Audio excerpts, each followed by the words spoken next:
12 मास में कार्तिक मास का बड़ा ही विशेष महत्व है।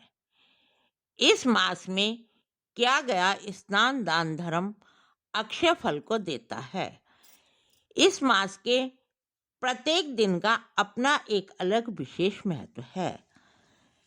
पिछली वीडियो में मैंने आपको बताया था कि कैसे कार्तिक माह के अंतिम 5 दिन बड़े ही चमत्कारी होते हैं और उन 5 दिनों में भी हम स्नान दान व्रत करके पूरे माह के पुण्य का लाभ उठा सकते हैं। आज मैं रमा बंसल आज आपको एक जानकारी दूंगी कि जो व्यक्ति इन 5 दिन में भी दान धर्म नहीं कर सकता, वह अकेले चतुर्दशी को ही कैसे पुण्य प्राप्त कर सकता है और कैसे वैकुंठ का अधिकारी बन सकता है। इस जानकारी को प्राप्त करने के लिए यदि आपने मेरे चैनल को अभी तक सब्सक्राइब नहीं किया है तो आरबी आराधना को जल्दी से सब्सक्राइब कर घंटी बजाकर ऑल पे सेट कर दीजिए। आषाढ़ माह में शुक्ल पक्ष की एकादशी को, जिसे हम देवशयनी एकादशी कहते हैं, भगवान विष्णु भगवान शिव को षष्ठी का कार्यभार सौंपकर 4 माह के लिए विश्राम करने शयन करने चले जाते हैं और कार्तिक माह के शुक्ल पक्ष की एकादशी को, जिसे हम देवोठनी एकादशी कहते हैं, जागते हैं। जागने पर कार्तिक माह की ही शुक्ल पक्ष की चतुर्दशी को वे अपने भगवान इष्ट की पूजा करने काशी आते हैं। वे वहां आकर भोलेनाथ को 1000 कमल के पुष्पों को चढ़ाने का संकल्प लेते हैं। जब वे पुष्प चढ़ाने लगते हैं तो एक पुष्प उसमें कम हो जाता है और भगवान विष्णु बड़े ही चिंतित हो जाते हैं कि कैसे संकल्प पूरा किया जाए। वे सोचने लगते हैं कि मेरे प्रेमीजन मुझे कमल नयन कहते हैं, मैं अपने नेत्र कमल को ही चढ़ाकर अपना संकल्प पूरा कर लेता हूँ। और वे अपने नेत्र कमल को चढ़ाकर भगवान शिव को प्रसन्न करते हैं। तभी भगवान शिव वहां प्रकट होकर कहते हैं, हे विष्णु, मैं तुम्हारी तपस्या से बड़ा ही खुश हूँ। तुम्हारे चढ़ाए गए पुष्पों से मैं बहुत अधिक प्रसन्न हो गया हूँ। मैं तुम्हें वरदान देता हूँ कि यह चतुर्दशी तुम्हारे लोक वैकुंठ के नाम से जानी जाएगी। लोग इसे वैकुंठ चतुर्दशी कहेंगे। यह वैकुंठ को दिलाने वाली चतुर्दशी बनेगी।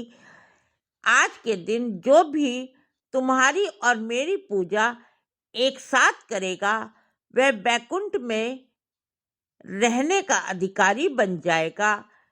तभी वहां पर नारायण आते हैं और नारायण नारायण कर कहने लगते हैं, हे प्रभु, आपके प्रेमीजन, आपके भक्तजन आपका नाम लेकर दान धर्म करके पुण्य कमाकर ही वैकुंठ के अधिकारी बन जाते हैं। परंतु इस मृत्युलोक में कुछ ऐसे आम आदमी भी हैं जो आपके नाम के महत्व को नहीं जानते हैं, आपकी महिमा को नहीं पहचानते हैं। उनके मोक्ष का, उनके उद्धार का भी तो कोई मार्ग खोजिए जिससे उनका भी उद्धार हो सके। तब नारायण कहते हैं कि ठीक है नारद, आज इस चतुर्दशी को कोई गलती से भी बिना मेरे नाम को जाने मेरे नाम का उच्चारण जाने अनजाने में भी कर लेगा, वह वैकुंठ का अधिकारी बन जाएगा। और वे तुरंत जय और विजय को आदेश देते हैं कि आज से कार्तिक शुक्ल पक्ष की चतुर्दशी को मृत्यु लोकवासियों के लिए वैकुंठ के द्वार खोल दिए जाए। कोई व्यक्ति चाहे उसने जीवन भर पाप किए हों, परंतु आज के दिन अगर वह भूले से भी मेरे किसी भी नाम का अनजाने में भी उच्चारण कर ले तो उसे वैकुंठ में आने जाने से ना रोका जाए। इस प्रकार वैकुंठ चतुर्दशी को हम भगवान विष्णु के केवल नाम उच्चारण से ही मोक्ष को प्राप्त कर सकते हैं, वैकुंठ में रहने के अधिकारी बन सकते हैं।